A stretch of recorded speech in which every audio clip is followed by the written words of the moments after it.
वैश्विक तापमानवाढीमुळे वातावरणामध्ये मोठ्या प्रमाणामध्ये बदल झालेले आहेत। निसर्गाचा लहरीपणा वाढलेला आहे आणि त्यामुळे सातत्यानं नैसर्गिक आपत्तीला शेतकऱ्याला तोंड द्यावं लागेल।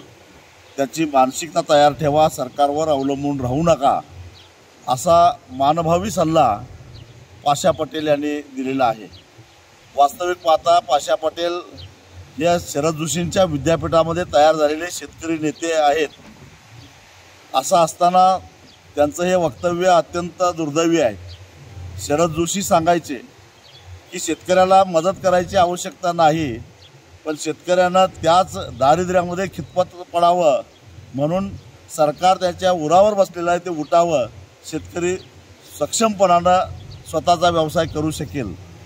शेतकऱ्याला आंतरराष्ट्रीय बाजारामध्ये, देशांतर्गत बाजारामध्ये जेव्हा चांगला भाव मिळतो तेव्हा एकतर बाहेरून आयात केलं जातं किंवा निर्यातीवर बंदी घातली जाते।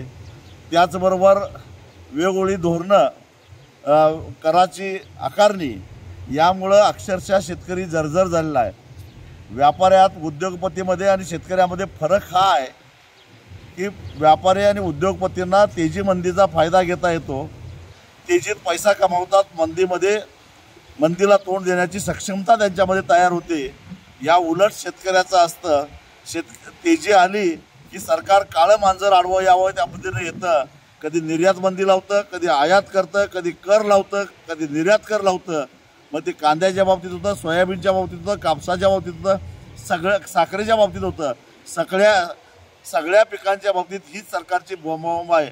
आणि ज्यावेळी मंदी येते किंवा नैसर्गिक आपत्ती येते त्यावेळी मात्र त्या शेतकऱ्याला सल्ला दिला जातो, आता तुम्हाला या गोष्टीला तोंड द्यायची मानसिकता ठेवा। पाशा पटेल बोलत नाहीत, तर पाशा पटेलच्या तोंडातून सरकार बोलायला लागलेलं आहे।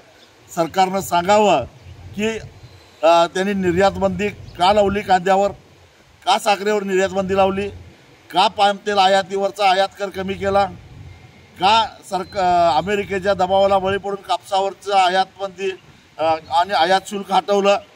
या गोष्टीचं उत्तर द्यावं आणि मग शेतकऱ्यानं मंदीला किंवा नैसर्गिक आपत्तीला तोंड देण्याची मानसिकता तयार ठेवावी, अशा प्रकारचं वक्तव्य करावं। एकतर शेतकऱ्याला मदत करत नाही, उलट शेतकरी 4 पैसे कमवायला लागला तर त्याला अडवता, त्याला त्रास देता आणि नैसर्गिक आपत्तीचं नाव सांगता, हे चालणार नाही। खरं तर 2 दिवसापूर्वी अहिल्यानगर जिल्ह्यातल्या शेतकऱ्यांना देवेंद्र फडणवीसांचं नाव सांगून माझ्या मृत्यूला देवेंद्र फडणवीस आणि त्यांच्या सरकारचं धोरण जबाबदार आहे असं सांगून आत्महत्या केली। एवढी तरी लाज सरकारला वाटली पाहिजे।